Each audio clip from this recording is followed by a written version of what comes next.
Hello and welcome to Scouse cast. Joined again by David. We didn't get cancelled after last week. No, that's what happens when he turns up to a House of Scouse show. And we're joined this week with Al. How are you, mate? How are you, mate? Yeah, nice one for having me on. Okay, you're more than welcome to join in. We've got John, typically behind the camera. Yeah. Scared as usual. We'll get him on one week. Mate, I've got the face for radio. I've got the fucking face, legs, ears, nose and elbows for radio.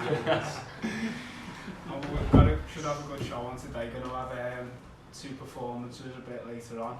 We're just going to have a chat, see what's going on in the world today. I think we've got a couple of talking points to start off with. Yeah. Just before we go, so I can just be the techno side before we start talking about music. And now we've actually got 2 streams going live now. So for anyone watching, we are watching live on Twitter at House of Scouse, and we're watching live on Facebook Live, House of Scouse, the only one there. So share away, tag away. We want to have 2 live acts with us tonight. We've got David Neville King, sorry, I always have to give him his middle name. And we've got Alan Triggs. So these are 2 guys who've been singing for us over the years. If you look through our channels, David and Alan have got both. Got a few good gigs and performances that were shared away. So what we're going to do straight away, we're going to fly right in. And I'm going to go serious for the first conversation. This is probably something that affects all of us around the city. We've all read stories and articles on it. It's knife crime. Knife crime in the city is something that the politicians and the statistics keep telling us that it's not getting worse. It's actually decreasing. The newspapers and the shit that we see around our streets will actually say otherwise. And we talk about this every week, the areas we come from. Alan, so as our new guest this week, what area of the city or Merseyside are you from, Alan? Birkenhead, but last half of my life I've lived in Rockferry, which is... in your area itself, what's it like for violence, street crime, knife crime and stuff like that? Is that something that's... It's a rough area, Rockferry, but I can't say I'm up to date with the latest sort of knife crime figures, but I think Liverpool eclipses it, to be honest. Like, I mean, it obviously goes on on the Wirral and parts of Birkenhead and Rockferry, but I think generally most rough areas have got their fair share of knife crime these days, and it's sad because, you know, the old saying, in it, 20 years or 30 years ago, you'd just have a scrap and walk away, shake hands maybe and whatever, but now it's just every little... Well, it's something we touched on last week, me and Jack, where we were talking about it's more like a social, it's like it's part of the culture now. It's like a status thing, it's innit? Like, check your pockets, I've got my keys, I've got my phone, I've got my ciggies, I've got my knife, you know what I mean? You don't go anywhere about it, it's sad, innit? It's, you know, look what's going on in America at the moment, you know, they've got mass shootings going on, and you can sit down and say, oh yeah, it's not as bad as the countries are getting mass killings, but we don't have guns over it. Well, we do, but legally you're not supposed to own a gun around here, so we very rarely get as much high crime, gun crime as in America. Yeah. But sort of the veering off point of this is where I was sort of edging towards, and the city itself, if you go back through previous episodes that we've done on this, we've spoken quite a lot about knife crime and a lot of crime going on in the city. But this Sunday, a good friend of ours who's been on our show before, Paul Bentley, and the guys at No More Knives, Sunday at 12 o'clock at St George's Hall, doing a peaceful protest. And there was another case, another poor lad was stabbed over the weekend, so I think that's just a tipping point now. As a city, I think we've got kids, me and David spoke, we've got kids, and obviously we're growing up around this area, we've all got misses and lives and family and stuff like that, and the worst call you could ever get, as I imagine, is, as a parent myself and as a relative and family members as you are, the worst call you could be given is someone's being attacked. Yeah. But then to find out that that person's being stabbed and then that person dies, it's completely the worst point you can go to. But what we want to do here at House of Scouse is we want to shine some light on the great work that the No More Knives campaign do. Social media's awash with what they do, and as you know, Paul Bentley's quite an outspoken character. He's a really good guy. He is. Although we might put out this persona and act of being a sort of piss around scally, he's actually... The story, what he told us of how he come about doing what he done was through his son, and his son had obviously gone on about Sam Cook and what happened with Sam, and here we are today. So what we want to do is we're going to be down there Sunday afternoon at 12 o'clock. The city centre is quite a busy walking way anyway, so there'll be a lot of people down there, and what we want to do is we're going to go live at the House of Scouse page, and we just want to showcase the city and the rest of the world, because we're not just a Liverpool based site now, we've got people all around the world who watch what we do. we just want to show everybody a bit of solidarity and just say, look, this is our fucking city, he's not going to scare us. No. And we'll all stand together. So anyone who's watching, whether you're watching us live on Twitter or live on Facebook, you know, have your say, come in and get involved with us, and we'll interact with you as and when we can. But I don't know, guys, I'm not using that to feel like I've just took over the reins with that. But no, I think, like, you know, with the life thing, like education as well. These kids when they're young, you know, you gotta discuss it with them and say, like, this is a problem here. Even very young kids, you know, you don't hurt anybody else. It should be one of the teachings, you know, one of the main teachings, how to socialise. You know, even down to socialise, because people are just, the kids are just like so segregated now. They go home, they go in, they go on the computer. You know, social groups, sports, and the more you do, mate, the more it takes away people from going into them sorts of avenues. And we spoke on previous one again. Touch on what you said there about boxing. You can't go wrong with the discipline that you're taught through that sport. And we said people look at it as if it's, oh, you're getting taught how to fight. You're not. You're getting taught discipline. You're getting taught a safe way of fight. You're getting taught how to fight in a ring for a sport. You're not getting taught about how to go out there and beat somebody up in the street. You're getting told when to use it, how to use it, and that then breeds into different factors of your life. Once you've got that discipline in you in one thing, and how disciplined these boxers are with the diets, the training, how much time and effort they put into their craft, then that's only going to go into other areas of their life. And if people can give children, young adults, teenagers, that level of discipline, I'm not saying that they all need to go and have a box, but find some way, something that even if it gives them a role model to look up to. Like some lads grow up without a dad and without any father figure or something, so they're obviously going to gravitate to the local scallies and you know, try and be cocky, you know. Because I think, like, that's it, mate. And, like, you know, as like humans, we like to be in groups, whether it's a gang or if you're in a boxing, you're in a family, aren't you? A boxing family, or you're in some sort of family. To something, exactly, mate. But the way this city, not just this city, but all cities around the country, when you get a big mass of people in a city, there's groups, there's gangs. What comes with gangs? Fights. What comes with fights? Unfortunately, weapons. Yeah. Well, I'll say something then. It's like the belonging. Yeah. Do you feel you need to like, belong? You know, if you belong to something good, than just, you know. And as I say, like, and even like an education from a younger age, and if you've had a bad upbringing and all that, but you're going to school and you're getting educated, like, to hurt people, like, it's bad. And I know they do educate in a way, but there's got to be you've got to reconstruct it somehow, because we're in a different world now. This is not like fist on fist now, is it? No, it's not. You know, we're going to a different world, different realm. Yeah. So the teachings have to be different. They have to be squashed and brought back with a new energy. And like teachers that the kids respect and look up to and go, yeah.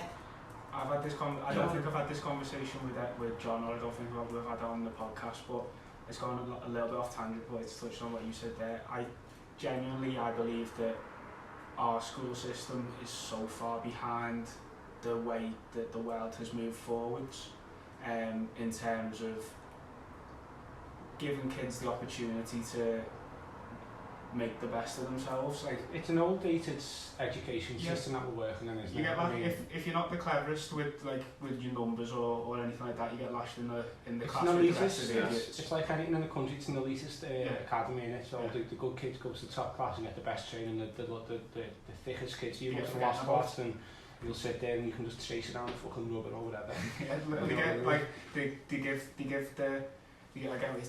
you don't want to paint everybody the same brush, but you give like the kids who aren't the smartest, they don't get stuck with the teachers who want to teach them. No.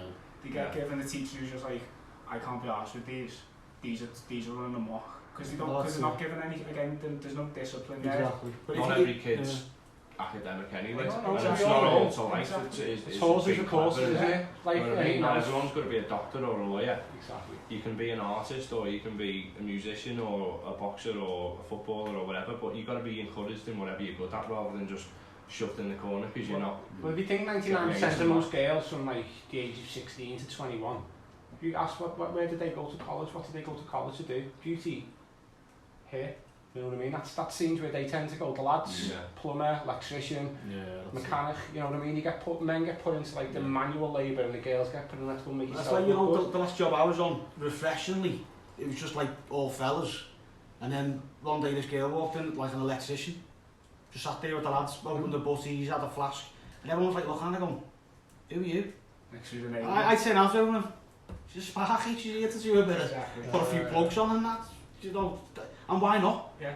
You know, a lot of the times there's labourers on site that can shift your stuff, so even if you're not physically strong, if you know you're sparky and you know you're doing your electrician course, you can do it. Yeah. Because you just, labourers go round and put all your stuff out anyway most of the time, do you know what I mean? That's it, like look at the other ways that you've got to be, if you are an artist, if you're a musician, if you are a poet, if you're a painter, look at the avenues you've got now to be able to promote your brand, if you want it, for lack of a better phrase. Like, you've got so many kids now between the ages like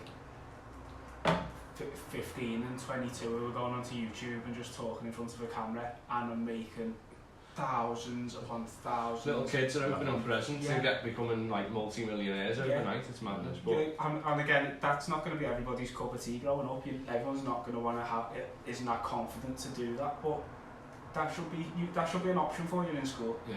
Like you should be given as many options to succeed as you can, and like I said, not just you're gonna be to succeed. You need to be a doctor, you need to be a lawyer, you need to get a 9 to 5, because like that's not the way of the world anymore. Do you ever think like the kids who like aspire to go for the easy jobs for big money?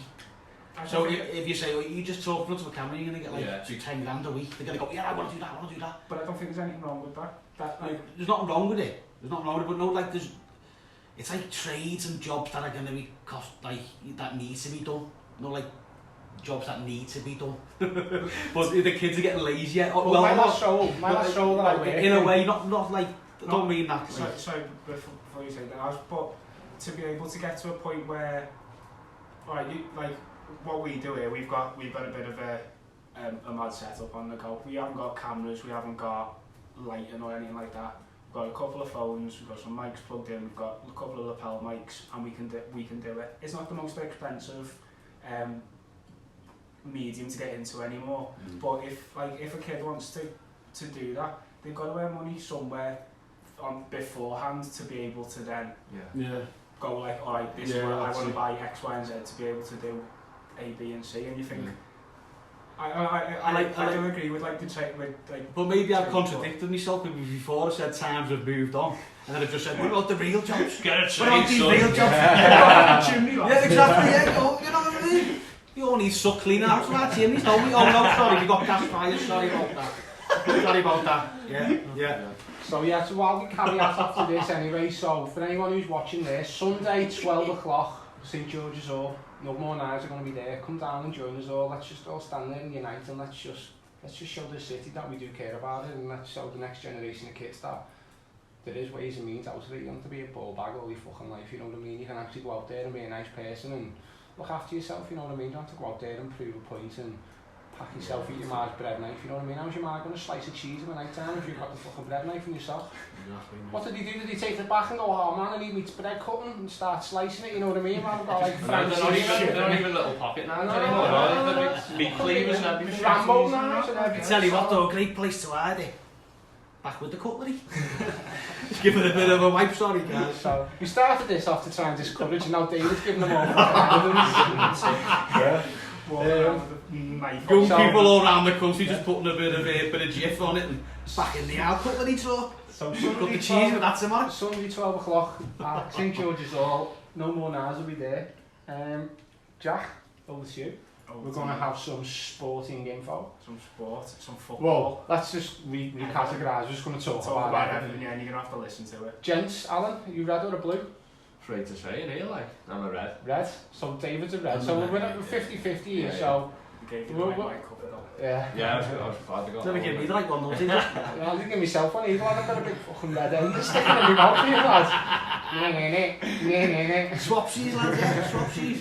Come on, your sloppy seconds, lads. I have spat over it a bit. As an Everton fan though, so far, like, transfer window started off a bit, like, getting some signs done, it went a bit dead, and all of a sudden seems to have... It's buying everyone. I mean, that 30 million bid here, 40 million pounds there. We'll even pay 40 million quid, but we won't get into January. Some Brazilian kid who's never played the first team game of 14 spending 40 million pounds on him. It's like, I remember when we went, was it 2 transfer windows, and all we got was Dennis Stracqualesi and Royston Drent on loan. David Moyes used to get a transfer window budget of like a £10 gift card at Quicksave, didn't he? And like a £9 off at Woolworths. And then up with Arteta. David Moyes is spending about fucking 10 million, David Dunsworth, sorry, spending about 10 million quid a year in our reserve team. So all the times have changed at our end, guys. And obviously we're looking up at yous again last season, we're in Champions League. So obviously you can brag a bit more than we can, but... Looks like that Arteta money's finally coming through. It's interesting. So yeah, it's a breath of fresh air for me to actually see us buying players that can make a difference in our team. And instead of like how we first did it with Koeman and Walsh, when it was just 8 centre midfielders. Yeah, even the 10s. Yeah, we'll just play one of them is a prick who fucked off to Man United as well. So, but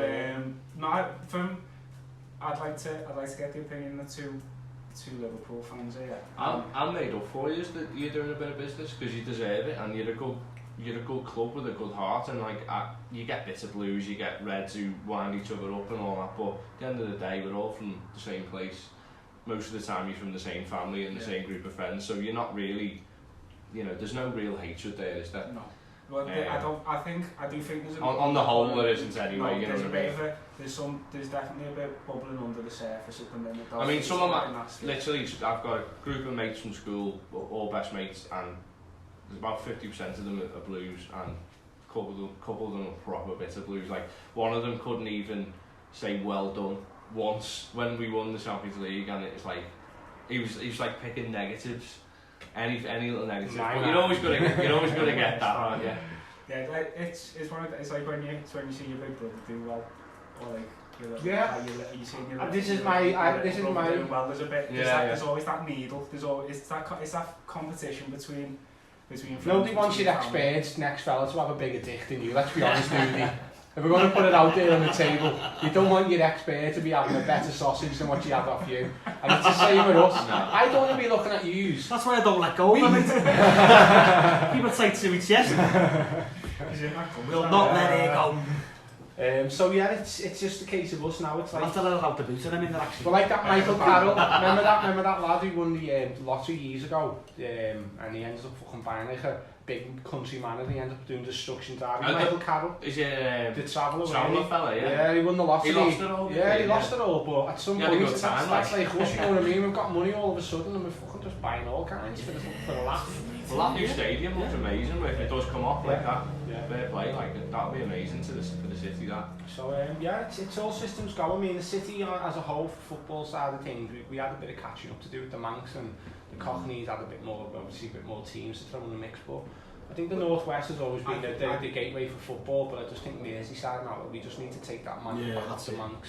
Yeah. Even Strammy are getting back up there as well. I'm buzzing for that. My uncle's a lifelong Strammy fan, and every time... My cousin was the captain, Steve McNulty. Really? Yeah, Steve Mac, even my cousin. He's a big fella and everything. One of the best. Wasn't he at Luton? What was it? Yeah, he was at Luton to Strammy. He's just joined York City, I think. He's left Strammy last season and he's at York now. But yeah, he was the captain last season.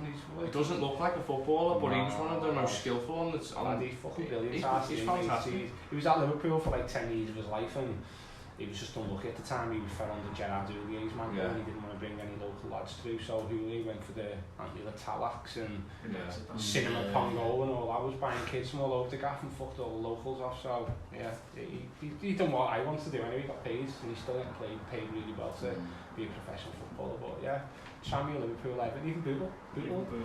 Bootle and City of Liverpool. City of Liverpool and Bootle. There you go, that's something that I want to speak about, and it's something that's... Trademark. The trademark, yeah. I was listening to that before on the Anfield Rap on the way here, literally in the car, and you were talking for about half an hour about it. Some of it went over my head, I'm not going to lie, but I think it's wrong what they're trying to do. So I'm going to hold my hands up now, and I don't tend to read anything about you. It's not just intentionally. You just don't bother. Yeah, I don't follow like Liverpool pages. No, that's fair enough. It's just something. So all I can say is I've seen this headline, and it was Liverpool looking to trademark the word Liverpool, and then the outrage that has come. I haven't read into it. I don't understand the reasoning behind the trademark and the gist I got from what I was listening to with the Anfield rap lads, who obviously know what they're talking about, they all took it as Liverpool's intentions might be good, but the way they've gone about it, it's sort of, it just looks pure greed. And, yeah, well, and you've got to stop local businesses and local smaller clubs and anything to do with, you know, like someone selling scarf, you know, 50-50 scarves, which I hate anyway, like, but any scarves by the ground or any t-shirts near Wembley if you get there, who cares if someone tells making a couple £100 like he's... They've got the word Liverpool in football terms in their name. That means they can't sell nothing now because Liverpool can own the rights to them. Yeah. And then 10 years how time, can you own the word Liverpool when it's... What happened was the benchmark was set with Chelsea and Tottenham. Chelsea and Tottenham, obviously the name of the clubs, but also the name of an area. So obviously they went around the area of, right, okay, well we can't do it because it's a geographical place. Yeah. But in football terms, Tottenham, the word Tottenham in football terms is owned now, the royalties by Tottenham. Chelsea own the Chelsea term, they're in football terms, and that's where Liverpool got back in again. Liverpool aren't the first to do it? No, Chelsea and Tottenham have already done it. Oh, they went round it through football terms, and Liverpool have had the objection twice, and I think because they see Tottenham and Chelsea, the benchmark's being set basically. So I think, myself personally, I think it'll happen. I think it's going to go ahead, they'll get it approved now because they'll use the precedence of what Chelsea and Tottenham have. It's just now London bias, and all of a sudden then it's like, whoa, there you go. Yeah. Money speaks, and at the end of the day, do you think Frank or Bill, who sells Scouse outside Anfield, can compete with a big multi-billion-dollar company owned in America? You know what I mean? And they seem to be like, again, from outside looking at them, from what I've seen, is your owners seem to be very corporate driven in terms of when there was that like a press release on the website a few years ago where you were called, was it customers or consumers, and it wasn't. I know what you mean. It was one of the way that they worded the information that they were instead of saying fans, they said and from again coming from an Evertonian, you look at Liverpool Football Club, and the thing that stands out above 99% of other football clubs in the world, probably only rivaled by the likes like Boca and River Plate, and then is the passion of their fans, and I'd probably say usually the reason that you've been as successful in pit times where you look at your team and you think, I would like legit how they. But as I say, you know, like the thing, like, you know, I'm a Liverpool supporter, and then you've got this thing like, we're family, this is more. So the marketing's gone towards the strengths of the fans, but still it's marketing. So still it's going to bring in billions of pounds. So, you know, when they said, you know, whatever they said about the fans, like, you know, being like customers. But now they're saying we're friends, we're family, but this is more. And I'm a Liverpool supporter. I was born a Liverpool supporter, love Liverpool. But when you look at it, it is, we are family, we are friends. But it was probably the most easiest like marketing ploy to think of, because that's what we are. But that is a sellable point. But when you realise any other sellable point, that's gonna get the club millions of pounds. Liverpool's may be a family and feel like a family to a Scouser, but if you're from Norway or if you're from Ireland or America, it's just a brand, isn't it? Liverpool. Yeah. So it's like a globe, and it took till this year for me to realise actually how big the club is. You know, and you've seen all the reactions around the world when we won it. There was a video put out of 36 different countries, and it was fan parks in like Azerbaijan and, you know, mad countries that you wouldn't think they've got more than 100 Liverpool fans. We're lucky that we call our area where our club comes from, you know what I mean, and we get people who are like in Australia and, you know, all over the years and that, I'll take the piss and go, your fan base is not from the city and stuff like that. Does it matter? No. Does it matter, you know, that you're not from the city? That do you know what's a funny? It's like me being told that I can't like Oasis because I'm not from Manchester. Yeah, exactly, yeah. You know, for me, and most people are fucking angry for this, Oasis for me are better than the Beatles. Yeah. That's just my opinion. But I would hate for somebody to say to me, you're not from Manchester, so you can't support Oasis. Yeah. Get the fuck. Yeah, that's it. You know what I mean? But it's a funny thing with football, because as a sport goes, because it has got like Liverpool and Everton, it's a place. Yeah. These teams aren't like music or sound in your ears. This is a place it's representing. And like, I don't know about all you, but wouldn't it feel strange supporting a team representing a place that isn't your place? It's like, I support Liverpool from Liverpool. And I just think it'd be weird to be in a different You've city. been lucky enough to grow you up. going down Exactly. with like Wimbledon socks, a pair of fucking... Yeah, exactly, that's what I'm saying, but I just think that'd be dead dead strange. That'd be dead strange for me to go, I'm going to go and support Cardiff. But why is your mum from Cardiff? No. Is yourself from Cardiff? No. Is your great parent from Cardiff? Is anyone from Cardiff? No. And I just find that very strange for me to support Cardiff. I think the successful teams... I think that's because I'm like, we're lucky we're born in Liverpool. Man City. You'd never find a Man City fan in Malaysia or fucking India or nothing like that. But all of a sudden, now Man City have got fans crawling from all over the place. And as I say, success breeds that one. Yeah, the success breeds. Look at Leicester. I think the season after they won the league, we went on Everton, Leicester, Arsenal and somebody else we're in the same area doing a pre-season tour. Yeah. And I think there was a picture on Twitter at the time, and the sheer amount of like Leicester material that was there, posters, flags, banners, just was ridiculous in comparison just to because they won the league. Yeah. And you look at it and you think, Everton have been I get into the argument with rival fans about what makes a big club. To me, history. Yeah. Basically. Yeah, but we can go through history and I have this conversation because you could then go around and say, right, okay, can you tell me that Notts Forest are a bigger club than Man City? You can't say who's the oldest and who's won the most. Notts Forest have won 2 Champions Leagues in their history state. But then you could go out and say then, right, okay, well, you tell me that Luton are a bigger club than Monaco, because Luton get more fans in every week than Monaco. So there's different parameters that you can judge it all. And for me, it's everything. It's like MMA. Everything's got to go into format ultimate, and you've got to be, for me as a fan, I can't sit there and slate somebody like Evertonians. You telly clapper. When was the last time you went to a match? I haven't been in a match for about 3 years. The last time I went to a match was the... You know what I mean? That is the biggest phrase coming out of most Blue Noses when you're skitting at a Liverpool fan. It's like your telly clapper and you got a Sky remote and all that. But the fact is, I go to about 2-3 games a year when I can get a ticket. Exactly. I haven't got a season ticket. Everton's getting like it's that like gold dust now, honestly. Everton have got a waiting list for season tickets. But even if all of us 4 now could buy a match ticket every week, you can take your lads, I can take my daughter, you can take your missus, you can take your mate, whoever. We all take a person with us. We all know how much it's going to cost us. Yeah. You go for the pint before it, you have something to eat, you go in the game, you buy something inside the game, you buy £9 sausage roll, that's fucking soggy. Or you steal a £9 sausage roll off your mate. You know what I mean? You're not going to get change out of 80 quid, you know what I mean? And some lads. Well, if the tickets are 40 quid a pop. And if you're a genuine season ticket holder for any club, it's a commitment and a half. And especially these guys especially when you're going away, like full-time job. Absolute respect for people who go home and away games all the time. They're the true fans. That's your hobby. It's a hobby, isn't it? More than just your way of life. But you get kids who work Monday to Friday. They live at home, or they live in a 1-bed flat, or live at the Mars, just so they can live that life of going away games. And they're I don't need no expenditure. I need me fucking coach fare, me pint money.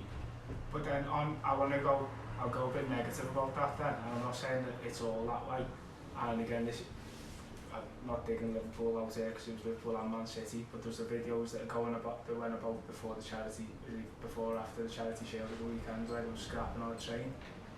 And are you thinking, it's these people who are saving all that money to go out and it's ones who are getting absolutely rat-arsed on the way down. It's like footballs, for not all the away fans, because I do agree with John, your away fans are probably like the ones who they're well behaved most of the time. You'd always get a small percentage. Don't you get the ones who just go for the day, who are going for the it's a release in it. They're thinking, I'll go out, get drunk, it's an excuse in it to go out there and have a few drinks. Football secondary and it becomes just a massive piss off for them. They then end up acting like dickheads. So I'm not going to say Everton fans are clean cut and don't do anything wrong. One of our fellas tried to punch a football while I was over as a kid a couple of years ago. Never seen anything like that before. We all seen the Millwall videos as well last season. That was a bit grim, wasn't it? You know what? We all tried to play the victim. Well, I wasn't there anyway, but most Evertonian fans tried to play the victim. But we all see what happens in football matches. There's a bit of both, right? I mean, Millwall have got a bad rep anyway, but there's there's no love lost between Everton and Millwall from the past though either, is there? No, that's why I remember reading Andy, what's the name of famous fucking gobshite, like, but the hooligan from Everton, Andy Nichols, and he was talking about in his book in the 80s or something, Everton had murder at Millwall and some fan got chased around the main stand, like the entries behind there on County Road, and as he was climbing over the wall he got a knife stuck in his arsehole as he's tried to climb over, and from there the Millwall fans come back around next time. So that's where our history came from with Millwall. This has been going on since even before we were born, you know what I mean? Was it right in the bum hole, yeah? I could or the cheek. Wait there 1 second, right? Put your hands on the table. I tell you what, that's a good shot, that though, isn't it? Hello lads. Was the knife in your arse? You fucking ass, brother. Yeah. I tell you what, through denim as well, that's a sharp knife. We had chaps on, lads. We had chaps on. There you go, yeah. There you go. We had chaps on. That's only went for the arse, lads. You just can't take your ass away. It wasn't a knife, it was a poke. Yeah. It wasn't even a knife, it was his dildo. Fucking hell, I got licking eyes on Liverpool.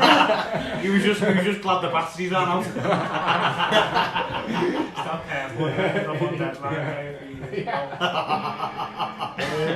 Oh, so, dear, oh me. Right yeah, off the so, bubble. what we're going to do then, so before we get into some fine-ass music from some fine-ass musicians, David's going to finish us off on a conversational piece, a bit around gambling. We've all done it. Oh yeah, like I'm surprised. Oh no. Fucking hell, are you alright, Elvis? No. Changed his mind. No, I've had little goals in there, like, have a little gamble, because when I was 18, and my mum and dad said, "Do you want to take you out for a meal?" I was like, "Oh no, you're alright." "Oh, we'll take you to the casino."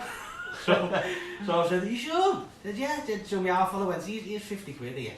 He said, "Have a go in a casino with that," because back in the day, you're not having like £200-300 prezzies here. Like 50 quid was a lot of money, do you know what I mean? So I took me 50 quid and I went in.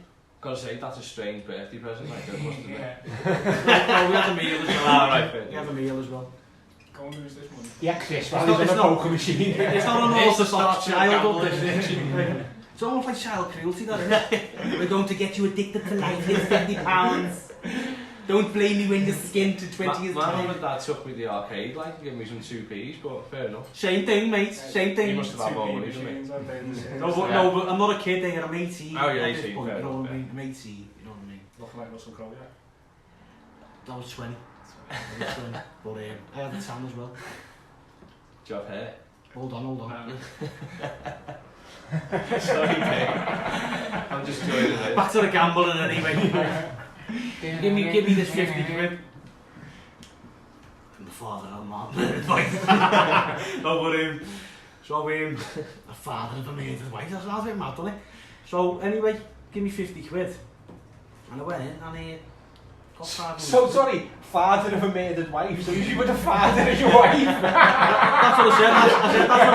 I said that sounds a bit funny, doesn't it? I was trying to work that one out. You more at?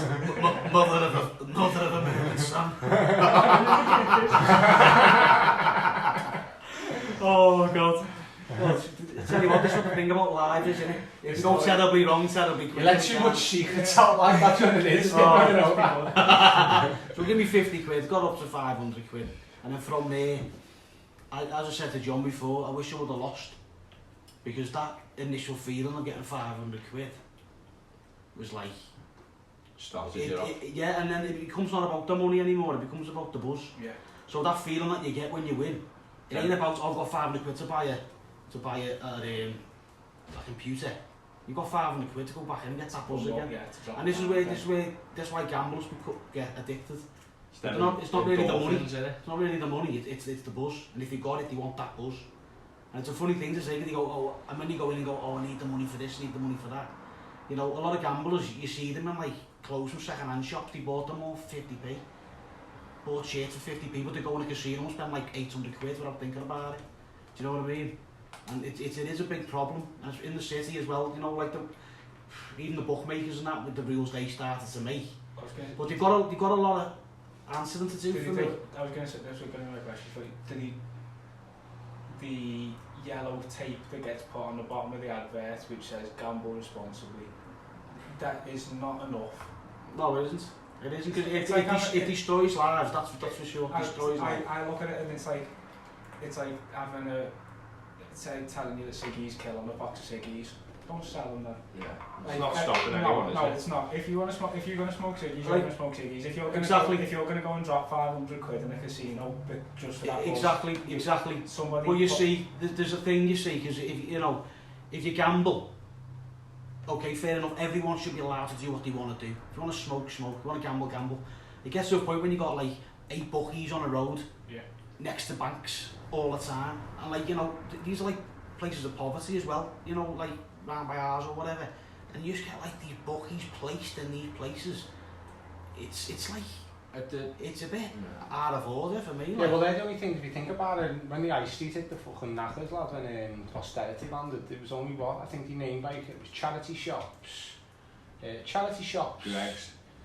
I don't know what it was. It was charity Just all shops the and cheap places, bookmakers weren't it? Like, were the two businesses that were opening up the shops, and the businesses that closed down, they were the only ones that were making a profit because they wasn't affected. So obviously people who were skint were then shopping more in charity shops. People were skint, so then they were risking the money by trying to gamble and chase more. So there's no coincidence that in the most poorest of areas there'll always be bookmakers, because it's a poor person's tax. Rich people don't need to gamble because they've got it. They don't need to gamble for money. And like another thing is, like if you switch on the telly, maybe 9 o'clock, any time after 9 o'clock, the amount of gambling adverts on the telly now. And like, you can watch some go shite on Channel 5 playing fucking roulette. Ring me up, £9.50. Exactly, but it's tell me what number. Yeah, but they're angling towards housewives as well now. So what they do is they'll go pink casino for housewives, which is a bit sexist anyway. Like, but it's all women reading the magazine, drinking coffee. But they've got Paddy McGuinness. Just one Paddy McGuinness is doing it those with balances. Keeps them off QVC. Yeah, the balances are out a bit, mate. Yeah. So yeah, you should have another show, rinse me out. Yeah. Just Paddy McGuinness, come down and have a gamble on this. That'll definitely have to be off at 9 o'clock. Right, so yeah, ladies and gentlemen, we kept it short, sharp and sweet. We've got 2 fucking belter singers coming your way now. The man in the middle, he's not singing a Michael Jackson song. It's our man Alan Triggs. So what we're going to do now is we're going to zoom in at some sexy lad called Jack. I don't know where he is. Alan, do you want to grab your guitar? Yeah. So, no, Jack scared him off. Alan grabbed it that quick. He didn't want Jack to grab his limelight. So, ladies and gentlemen, do me a favour. So, yeah, our man Alan Triggs. He's going to perform a song. What song have you got for us, Al? How many we're doing? Do a nice, what? 2. Nice 2 songs. Yeah. First one, going sort of back to our first topic. It's about wanting to escape your own time. It's a bit of a dump and nothing going on for you there and all that. So here we go. So, ladies and gentlemen, it's Alan Triggs. it's called Fly Away. Woo!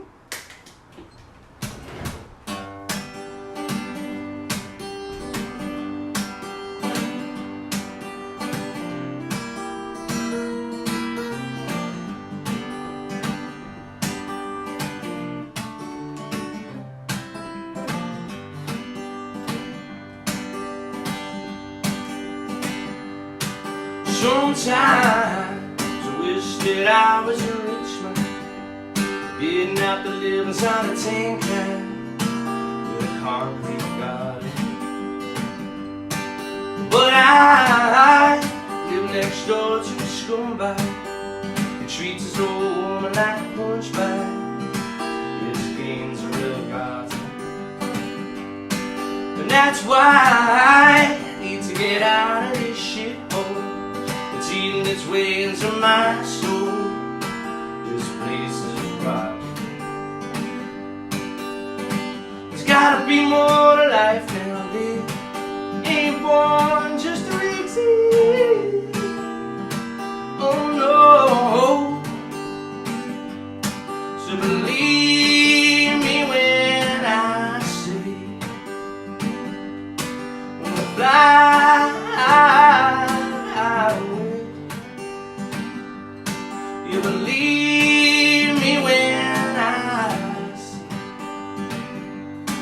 we'll fly away.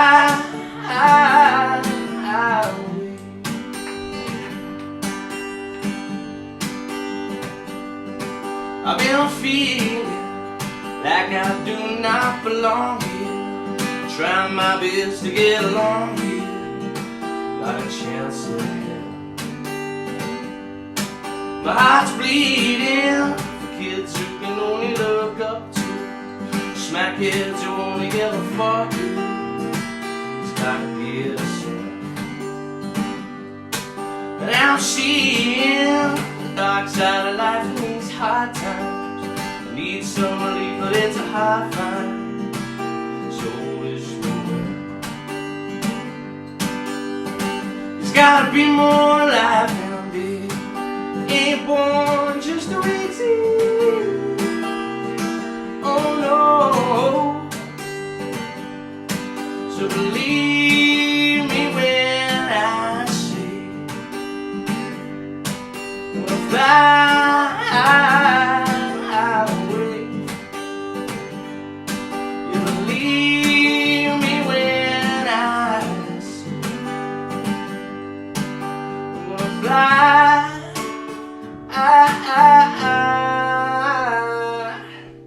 Still wanna fly away. So right live, we had some fantastic records. So was that a song of yours, Al? Yeah. What's it called? How long have you had this one It's called out? Fly Away. Fly Away. I've never released that officially. It's on the horizon. Eventually, it'll get on Spotify. And Is that on all the It's on SoundCloud. It's on if it's on YouTube. There's a few live versions of it on YouTube. Either in the like Billy Kelly and a few of them. But yeah, I've had that floating around for a few years now, and it goes down well when I play it live with people like yeah, I like it. It's got that Britpop sound to it as well, lads. I like it, man. But so what we'll do as well, ladies and gentlemen, in the video below, I'll put a link in there for you as well, so you can click on there and go and support Alan.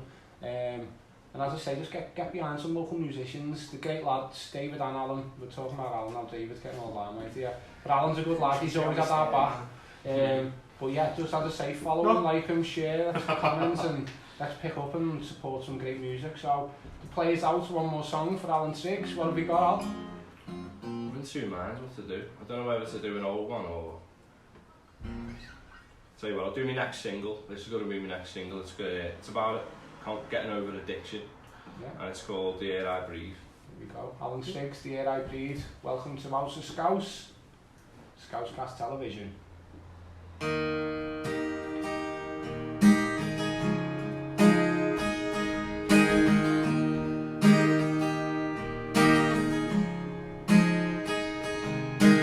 Waking up from a 10-year dream, and now it seems I can feel alive again.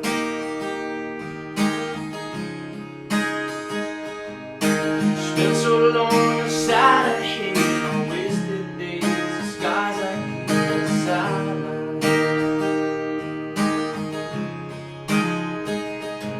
my eyes, they were burning inside, stay unturned. I can see the way out. Yeah, I breathe. It's clean again, it's clean again.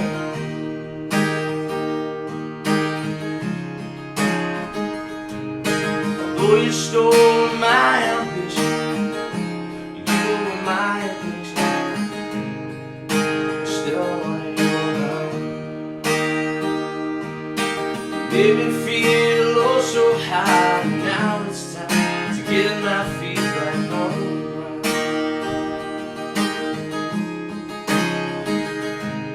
My eyes, they were burning tired as they are turned, and I can see a way out.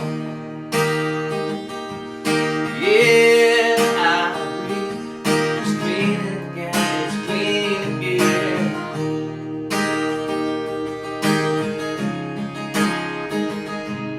Yeah, I breathe. It's clean again, it's clean again.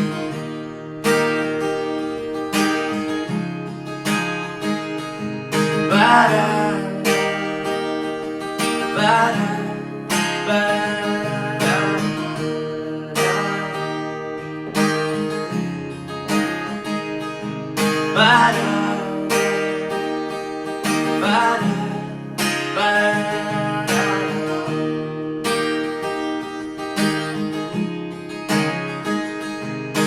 As the smoke begins to fade, my world is jaded, but I know it won't last long.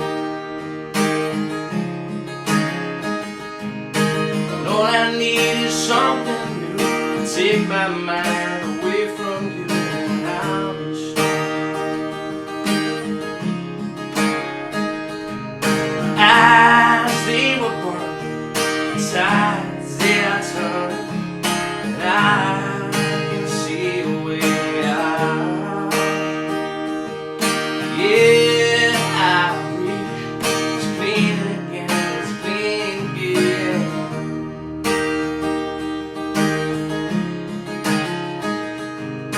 Yeah, I reach, it's clean again, it's clean again.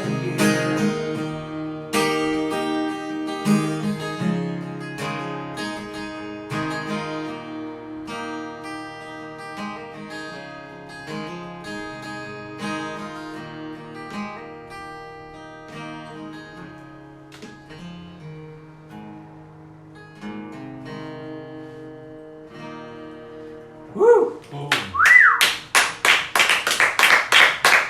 Go search, go and have a little mooch around the social media circuit, Alan Triggs Music. Yeah, and I've got a gig.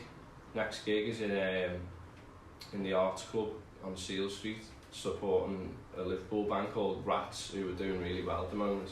It's for This Feeling, and there's a few other bands on as well, but I'll be playing full band that night, so we've got like a few lads backing me, and all the songs are like come to life more. Brilliant. So that's on the 13th of September, sorry. 13th of September. Yeah.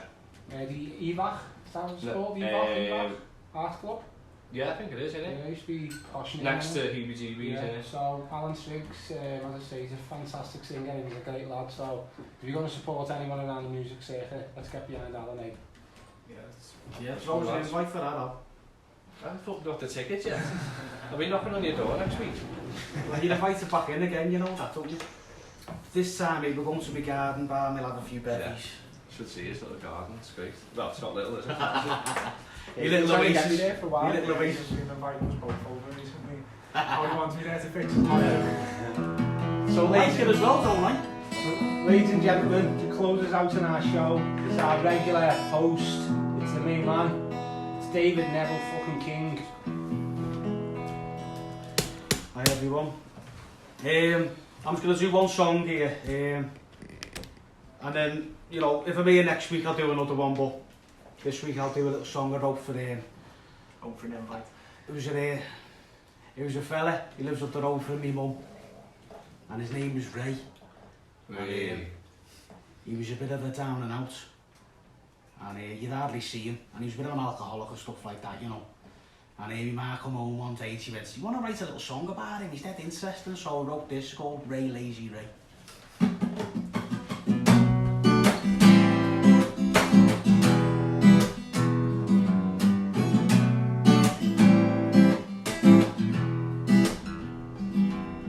Ray, lazy Ray, it's just another lazy day.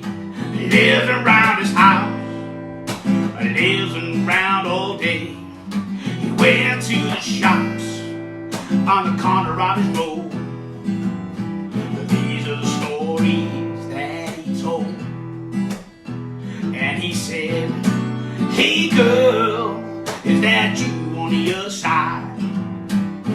No fool, it's just the sun in your eyes. And as the leaves drift down from the breeze, he looks around, there's no tree." And he said, "I've only got 2,000 cigarettes, and not a match in the house. I've only got 2,000 cigarettes left, and not a match in the house. Hey Ray, where's your pride in that sheepskin coat?